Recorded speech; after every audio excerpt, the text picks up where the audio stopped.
E-commerce has also created jobs, millions and millions of jobs, because it lowers the barriers to entry. And a creative entrepreneurial person can create a company, a business, a living. And it's not just people in cities or rural areas. It's people in all parts of the world. It's breaking down geographic boundaries. Some of the most interesting businesses have popped up in places that otherwise couldn't. Rural Nebraska in the US, or a rural place in Europe, where someone doesn't have a lot of alternatives with a local market.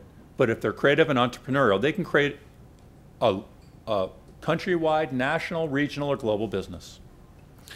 Again, a few statistics. You're probably aware of these. In the United States, according to the Small Business Administration, over 70% of the jobs created in this country in the last 15 years have been small businesses. I was with Commerce Secretary Locke this morning, who quoted that 100% of the net new jobs in the United States have come from small businesses. That's because the big companies hired in the last 10 years, but also laid off in the last 10 years. And so where the new net job creations come is online. Same thing's true in Europe. European unions recognize that small and medium-sized enterprises are critical to the lasting growth and job creation. And today, European SMEs provide 75 million jobs in Europe. In the developing world, what the internet's done, and we see this on eBay every day, is artisans and people in rural areas in the developing world now have a global market, direct to consumers. They aren't at the mercy of distributors and others, import-export people that limit their access and take their profits. And so the e-commerce world has created millions of jobs all over the world, jobs that otherwise, in many cases, wouldn't exist. I see examples of this every day in eBay. It's extraordinary. Of our 25 million sellers, I see examples of, there's a seller, one of my favorite sellers is in Canada. It's a company called NetGolf. Entrepreneur named Sean has built a business selling experienced golf balls. I kid you not. Sean goes to golf courses and offers to go through their lakes and ponds, or people that do, to get golf balls that were lost. He then has built a little process where he repaints them and packages them. Sean last year sold 10 million golf balls on eBay. He is a $20 million business. He is creating jobs in Canada, and he's giving bad golfers like me cheaper golf balls. I was in Korea 2 weeks ago, and I met with some Korean sellers. I met with a young man who was a creative, entrepreneurial guy that was selling private label netbooks to Korean consumers, netbooks that wouldn't otherwise have been available. I met with a G-Market, who's one of our companies in Korea, young woman seller who was selling clothing to young women in Korea, both out of their homes. I frequently traveled to Europe. Last time I was there, I met in the UK with an individual that had been laid off from his job, and frankly, almost out of desperation, he started going around to the thrift shops in the communities around him saying, can I help put some of what you have here online on eBay, and then if I sell it, we'll split the proceeds. He's created a living for himself.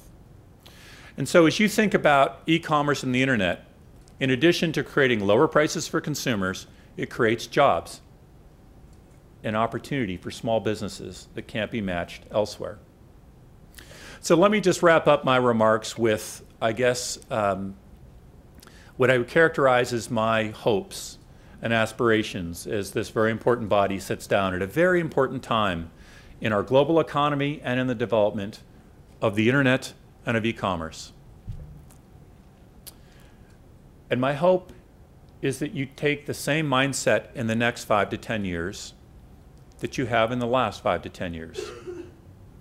And in the environment today, you will find there are more people and more pressures trying to fight back, trying to find ways to temper or resist transparency, access, harmonization, under the guise of things like counterfeits, stolen goods, taxation, parallel imports, selective distribution, consumer protection.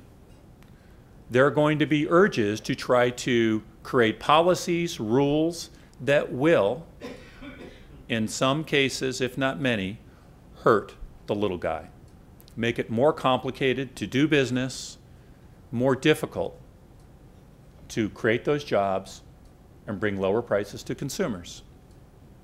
And so it's not to say that guidelines aren't important, they are. But I would encourage you, as you go through your deliberations in the next few days and you listen to the many proposals and thoughts and ideas, that you recognize that those commitments to transparency, to access, to harmonization have created opportunity for consumers to get lower prices and created jobs, millions of jobs around the world. And in the next 5 to 10 years, I think that trend can continue.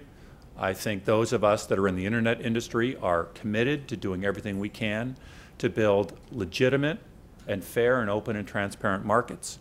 And we look forward to working with you as we take the next 10 years and try to make them as successful as the last 10. Thank you very, very much.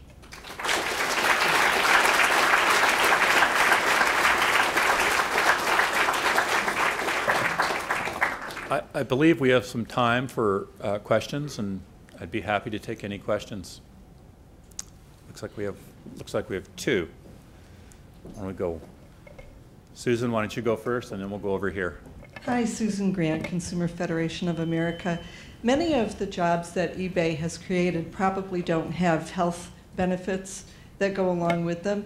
Have you considered creating a health plan for your sellers? You could call it Health Pal or something, but it would be a great boon, I think, to society, especially as we struggle to try to figure out how to make sure that everybody has affordable health care. Yeah, thank you, Susan. I think it's a very good idea, and I hope that some of the healthcare reform that is working its way through the hallways that surround us allow businesses like ours to create communities of shared purchasing power, which is really what you're talking about.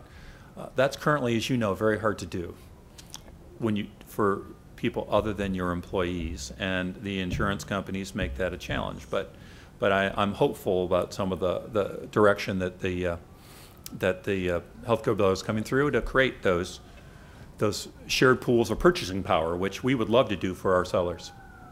Thank you.